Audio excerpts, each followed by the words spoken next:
తాత దగ్గరికి వచ్చావు అను ఎక్కడికి వచ్చావు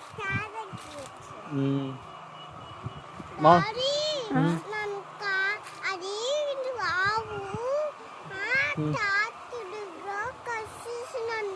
కరిసేసిందా అమ్మో మరి ఉప్పు వచ్చింది తాతకి ఉప్పు వచ్చింది అడిగావా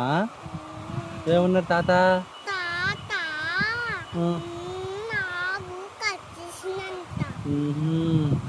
మరి మందు వేసుకున్నట్టు అడిగావా తాతని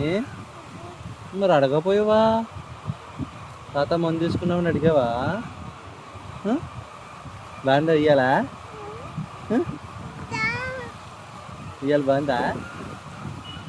చాలా అవుతావా